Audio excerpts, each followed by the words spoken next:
தமிழர்களை தரக்குறைவாக விமர்சித்த தர்மேந்திர பிரதான் பகிரங்க மன்னிப்பு கேட்க வலியுறுத்தி திமுக கூட்டணி கட்சிகள் நாடாளுமன்ற வளாகத்தில் போராட்டம் நடத்தினர். பிரதான் மன்னிப்பு கோரவில்லை என்றால் அவரை பிரதமர் மோடி பதவி நீக்கம் செய்ய வேண்டும் என்றும் அவர்கள் வலியுறுத்தினர். மக்களவையில் நேற்று பேசிய ஒன்றிய அமைச்சர் தர்மேந்திர பிரதான் தமிழக எம்பிக்களை தரக்குறைவாக விமர்சித்தார். பின்னர் திமுக எம்பிக்களின் கடும் எதிர்ப்புக்கு பணிந்த அவர் சர்ச்சைக்குரிய கருத்தை திரும்பப் பெறுவதாக கூறினார். இந்நிலையில் நாடாளுமன்ற வளாகத்தில் ஒன்று கூடிய திமுக கூட்டணி கட்சி எம்பிக்கள் ஒன்றிய கல்வித்துறை அமைச்சர் தர்மேந்திர பிரதானுக்கு எதிராக முழக்கமிட்டனர்.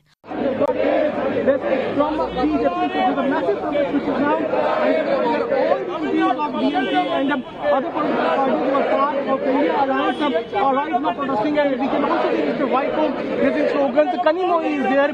All MPs are present from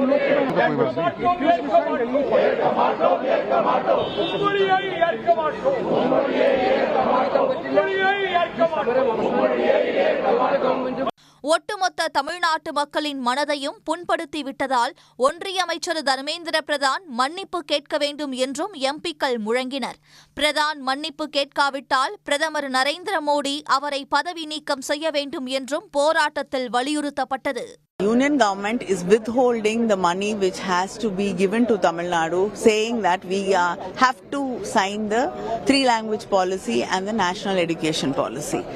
They are ruining the future of the children of Tamil Nadu. They have education is in the concurrent list, and they have no right to withhold the funds which has to come to the children of Tamil Nadu.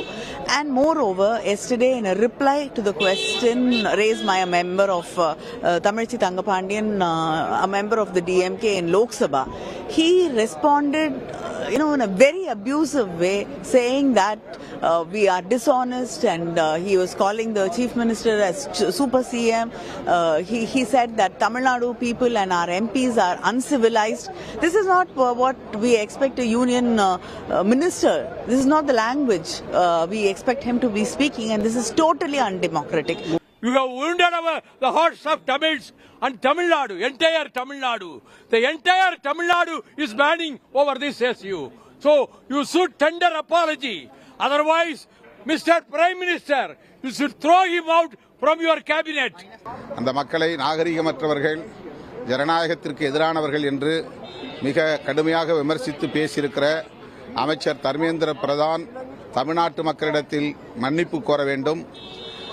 Narendra Modi அவர்கள் அவரை அமைச்சரவையிலிருந்து வெளியேற்ற வேண்டும் என்று வலியுறுத்துகிறோம். இந்தியாவிலே மற்ற பிராந்தியங்களிலே 3 மொழி கொள்கை அமல்படுத்தப்படுகிறதா என்ற கேள்விக்கு இன்னும் அமைச்சர் பதில் சொல்லவில்லை. அங்கு ஆங்கிலமும் தெரியாது, அவர்கள் தாய்மொழியை மட்டும்தான் பேசுகிறார்கள். மூன்றாவது எந்த மொழியை அவர்கள் படிக்கிறார்கள்? அவர்கள் எந்த ஒரு மொழியையும் தென்னக மொழிகள் எதையுமே மூன்றாவது மொழியாக படிக்காத நேரத்தில் நமது மீது ஹிந்தியை திணிப்பதை எந்த காலத்திலும் நம்மால் ஏற்றுக்கொள்ள முடியாது.